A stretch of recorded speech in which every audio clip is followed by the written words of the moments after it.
And it's on again. This time, James Abella loads the gun of the Horsley Park gun shop. Let's go 3 wide down the main straight here at Sydney Motorsport Park. And Flack is going to take the lead from 3rd to 1st.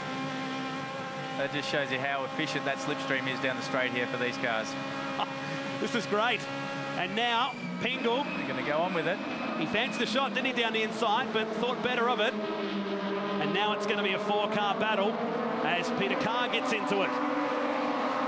So 6 laps to go. I'm sure we'll see the positions change a few more times down the main straight.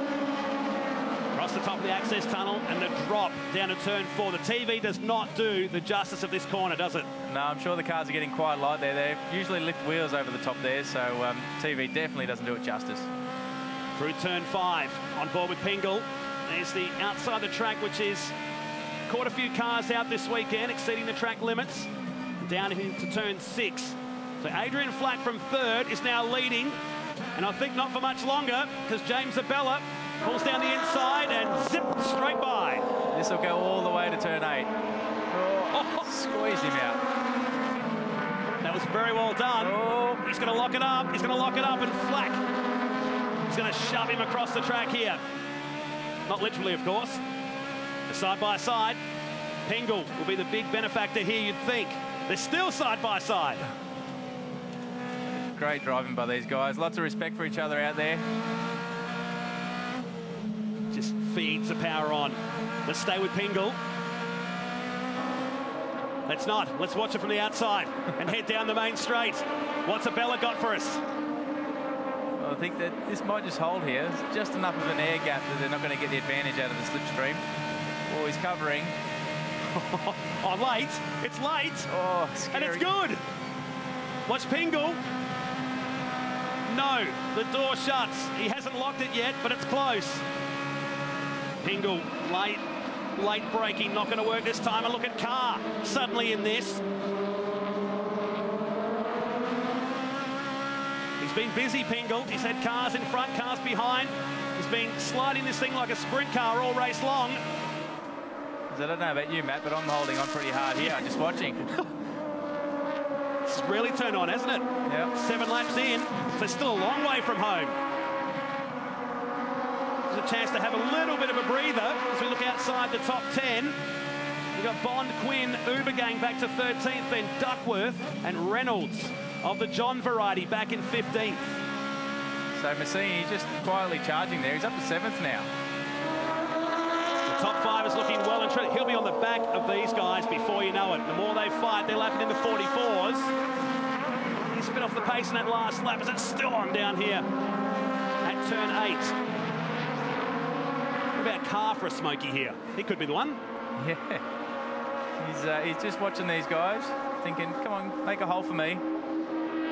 I'd like to be in his position right now, watching these guys argue and bicker over positions. Whoa, Abella dangerously up on that curb and leaves the door open for Adrian Flack, who's going to have a better run out of here.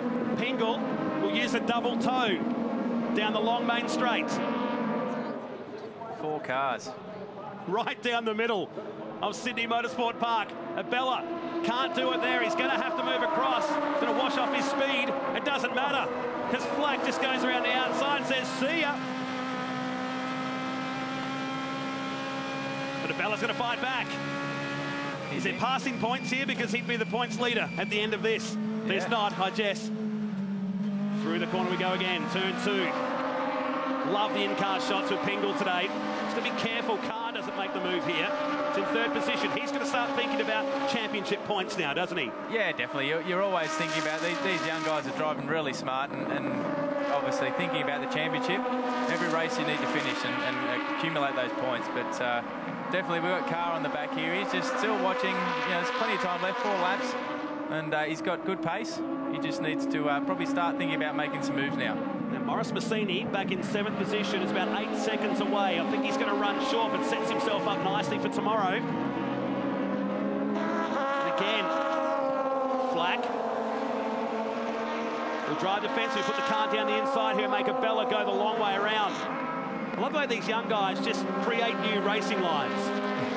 Yeah, definitely there's some unique lines out there, but definitely the Aussie Legend cars, you can put them wherever you really want to, and and carry on with it. But these guys are producing some great racing. You know, lots of passing. That's what we want to see. Do you wish you were out there now? Not against these guys, I tell you what. They're hard charges. Oh, he's going down the inside again. Abella is. You would have done this back at 17, though. Yeah, definitely. There's no fear when you're that age, but a little bit older now and a bit more wise. So word through, it's going to be the last lap now. And look at Pingle. Oh. I've seen this on superbikes down the main straight. And just makes it look easy as Pingle takes the race lead on the final lap of Sydney Motorsport Park. That's it. That's good for Pingle. Obviously, being the last lap, you want to be in front starting this lap. You don't usually get the toe advantage prior to the finish line. So if he can hold them out here, he'll take the win. Oh, I sure hope the drivers have been told this one, particularly Abella. He might have thought he had a couple of laps to do it. He locks onto the back of the Pingle 29 car, Flack back to third, and Carr sitting back in fourth position. Yeah, I don't know if Carr's got the pace now. He's just been watching for too long, but that's all right. He's consolidating points here, which is good. But Pingle still hanging it out, not being conservative. Notice the left front on Carr's entry has been robbing a bit down there in turn 4 and 5. So there it is again on the run to 6. Yeah, maybe he might have a bit of a wheel alignment issue. He might have had a touch earlier on that we didn't actually see. So that might be the reason why he's a little bit off the pace, but still nonetheless doing a great job. Sweeping down to turn 8 for the final time. It's a time certain finish now as Pingle shuts the door. He's got the key in there. He's ready to lock up this race. Picked up the win. As I said at Darwin, he picked up a win also in New Zealand earlier this year. And looking set to grab his third race win of the year. I don't think Abella is done with him yet. One turn remaining. Has Flack got something? I get the feeling this is going to be a slipstream race to the finish line. Yeah, Pingle trying to get every advantage he can on that last turn just to get the break the slipstream. Down the main straight they come. Is Abella going to pull out the slipstream here? Is Carr going to do anything? They're going to run out of time. And Abella pulls out. It's not going to be enough. Oh. He's going to miss it by 0.08 of a second and just gets a knock on the back door there from Adrian Flack in the 20. But Brendan Pingle picks up the win, and Dean Canto and myself can breathe. Yeah, definitely. That was breathtaking. Great job by those guys to race that closely and give each other room. I don't know how many times the lead changed, but I couldn't keep up, that's for sure. Well done to Brendan Pingle.